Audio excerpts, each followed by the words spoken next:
Assalamualaikum warahmatullahi wabarakatuh. Selamat pagi, salam sejahtera bagi kita semua. Yang terhormat Bapak Kepala SMK Negeri 36 Jakarta, yang saya hormati Bapak, Ibu guru dan karyawan SMK Negeri 36 Jakarta, dan yang saya banggakan seluruh peserta didik SMK Negeri 36 Jakarta. Alhamdulillah, pada kesempatan kali ini saya sebagai narasumber di kegiatan pembinaan karakter peserta didik. Izinkan pada kesempatan ini saya memperkenalkan diri. Nama saya Zainal Harmianto. Saat ini diamanahkan sebagai Ketua LSP SMK Negeri 36 Jakarta. Mungkin ada yang bertanya, apakah hubungannya antara pembinaan karakter dengan kegiatan-kegiatan yang dilakukan di lembaga sertifikasi profesi? Penting dipahami bahwa seluruh aktivitas kegiatan kita, apakah sosial, ekonomi, budaya, kemasyarakatan, termasuk juga pada saat kita terjun ke dunia industri dan dunia kerja, bahwa nilai-nilai karakter itu sangatlah penting. Di situ ada nilai disiplin, ada semangat, ada percaya diri, tanggung jawab, dan yang lain-lain, yang tentunya pada akhirnya akan sangat mendukung tercapainya hasil yang diharapkan dari kegiatan tersebut. Nah, untuk itu mari kita ikuti presentasi yang akan ditampilkan.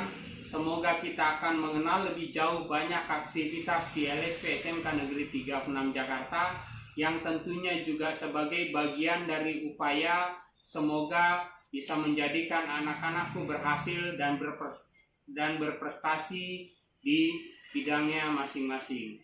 Selamat mengikuti presentasi. Lembaga Sertifikasi Profesi SMK Negeri 36 Jakarta. SMK bisa, siap kerja, cerdas, dan kompetitif. Oleh Zainal Harmianto. Selanjutnya, definisi dari lembaga sertifikasi profesi. Lembaga sertifikasi profesi itu sendiri merupakan lembaga di bawah naungan BNSP atau yang lebih dikenal dengan Badan Nasional Sertifikasi Profesi, yang berwenang untuk melakukan uji sertifikasi calon tenaga kerja maupun tenaga kerja sesuai kompetensi keahliannya, yang sehingga pada saatnya nanti siap menjadi tenaga kerja yang profesional di bidangnya. Sekilas kita mengenal LSP SMK Negeri 36 Jakarta. LSP SMK Negeri 36 Jakarta didirikan atas lisensi BNSP nomor 0034 BNSP /1 /2018 8 skema klaster kompetensi. Pada tahun berikutnya, pada tahun 2019 dilakukan penambahan ruang lingkup dengan nomor SK 1252 BNSP /11 2019 dengan 9 skema klaster KKNI level 2 atau setingkat SMK. Kemudian pada tahun berikutnya, pada tahun 2020 dilakukanlah uji sertifikasi tahap pertama dengan 8 skema KKNI level 2 dengan jumlah peserta sebanyak 623 peserta didik. Mari kita mengenal struktur organisasi LSP SMK Negeri 36 Jakarta, di mana sebagai Ketua Dewan Pengarah yaitu Bapak Dr. Andes Ansor MPD, Ketua LSP Zainal Harmianto SPI, kemudian sebagai bidang manajemen mutu Ibu Sulistiani MPD, bidang sertifikasi Bapak Husaini SPI MPD, kemudian sebagai bidang administrasi Bapak Didi Mustafa SPD, dan sebagai bidang keuangan Ibu Ismawati SPI. Selanjutnya, LSP SMK Negeri 36 Jakarta memiliki asesor sebanyak 35 orang asesor. Selanjutnya, penting kiranya kita mengetahui istilah dan singkatan di lembaga sertifikasi profesi. BNSP adalah Badan Nasional Sertifikasi Profesi, kemudian LSP adalah Lembaga Sertifikasi Profesi, kemudian TUK adalah tempat uji kompetensi di mana kita melaksanakan proses uji sertifikasi. Kemudian ada jejaring, di mana jejaring adalah sekolah negeri maupun swasta yang menginduk ke LSP SMK Negeri 36 Jakarta, di mana peserta didiknya melakukan uji sertifikasi. Kemudian ada asesor sebagai penguji sertifikasi, kemudian asesi adalah peserta uji sertifikasi, kemudian dalam proses uji sertifikasi pada akhirnya ada dua rekomendasi yang dikeluarkan. Yang pertama adalah rekomendasi kompeten, artinya lulus uji kompetensi. Kemudian rekomendasi tidak kompeten, yang artinya tidak lulus uji kompetensi. Asesor kompetensi LSP SMK Negeri 36 Jakarta terdiri dari asesor internal maupun asesor eksternal. Kita juga memahami bahwa setiap asesor sebelum mereka menjadi asesor kompetensi, mereka wajib mengikuti pelatihan atau diklat asesor kompetensi dan juga pelatihan maupun diklat asesor bidang teknisnya. Satu nilai plus bagi LSP SMK Negeri 36 Jakarta, saat ini kita dipercaya oleh Dinas Pendidikan Provinsi DKI Jakarta menjadi sekolah induk bagi beberapa sekolah jejaring di wilayah Jakarta Utara maupun Provinsi DKI Jakarta. Bahwa sekolah jejaring adalah sekolah SMK negeri maupun swasta yang menginduk ke LSP SMK Negeri 36 Jakarta untuk ikut menyertakan peserta didiknya dalam uji sertifikasi. Kalau dilihat di bagan yang ada ini, SMK Negeri 36 Jakarta sebagai sekolah induk, kemudian ada SMK Negeri 61 Jakarta atau Kepulauan Seribu, kemudian ada SMK S Dharma Putra 2, ada SMK Al-Hairiyah 2, kemudian ada SMK Sismadi, dan juga SMK Pelayaran Pembangunan, ada SMK Pelayaran Jadayat, SMK S Pelayaran Malahayati, yang secara keseluruhan ada 13 SMK di wilayah Provinsi DKI Jakarta yang menjadi jejaring LSP SMK Negeri 36 Jakarta. Nah, mengenai skema sertifikasi KKN level 2, anak-anakku sekalian, penting kita mengetahui apa itu klaster kompetensi. Klaster kompetensi adalah kumpulan dari unit-unit kompetensi atau mata pelajaran yang akan diujikan pada uji sertifikasi tersebut. Nah, kita bisa melihat untuk teknik kendaraan ringan ada 7 klaster kompetensi, teknik pemesinan ada 3 klaster kompetensi, TAB ada 3 klaster kompetensi, teknik komputer dan jaringan ada 3 klaster kompetensi, multimedia ada 4 klaster kompetensi, kemudian selanjutnya nautika kapal penangkap ikan sebanyak 4 klaster kompetensi, kemudian teknika kapal penangkap ikan sebanyak 3 klaster kompetensi, kemudian agribisnis perikanan air tawar ada 4 klaster kompetensi.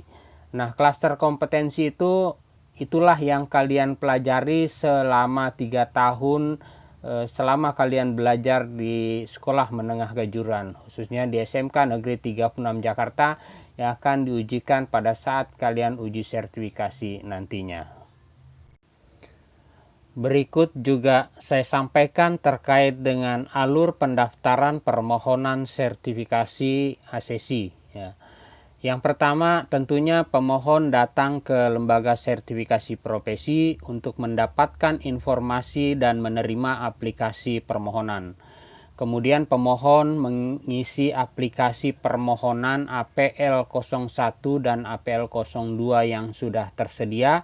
Kemudian pemohon menyerahkan aplikasi APL 01 dan 02 yang sudah diisi.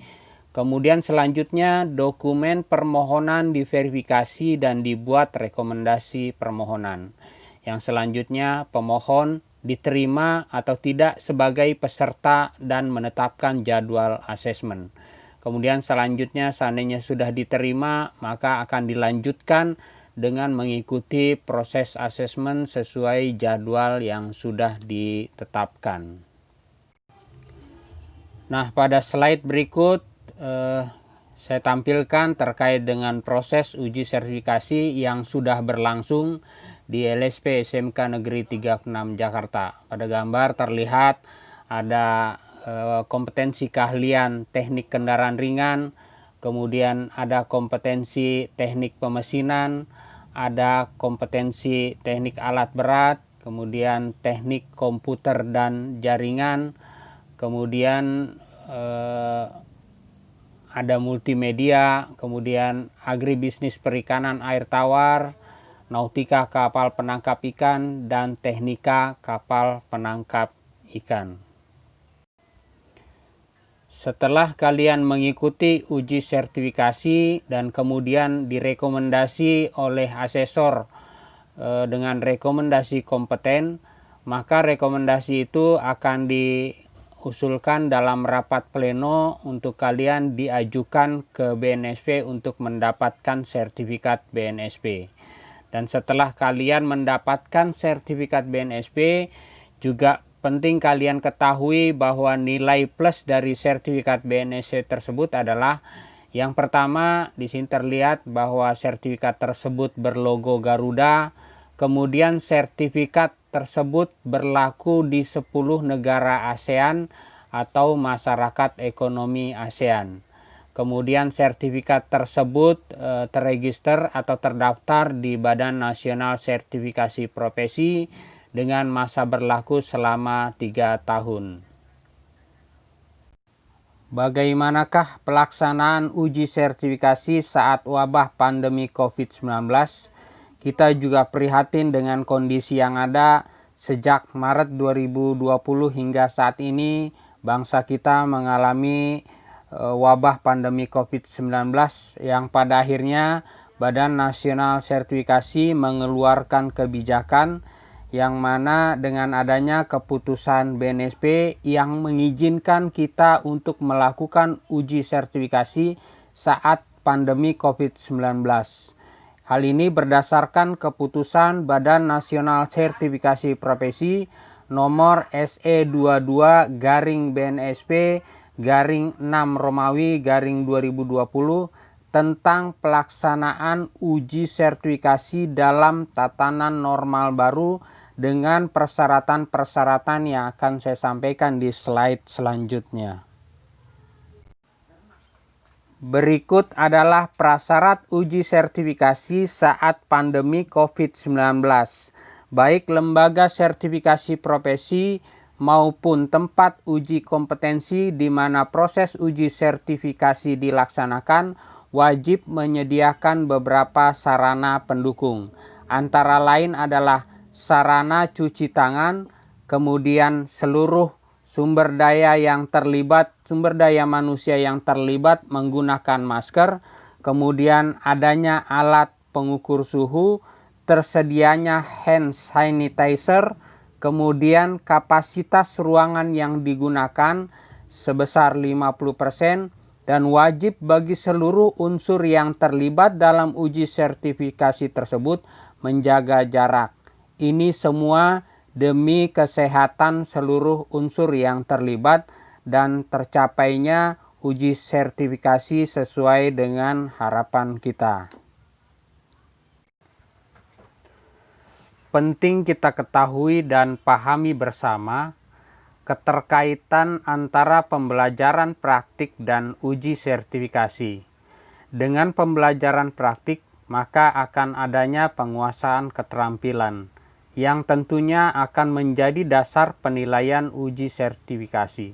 Dan pada akhirnya peserta didik dapat dinyatakan kompeten pada kompetensi keahliannya.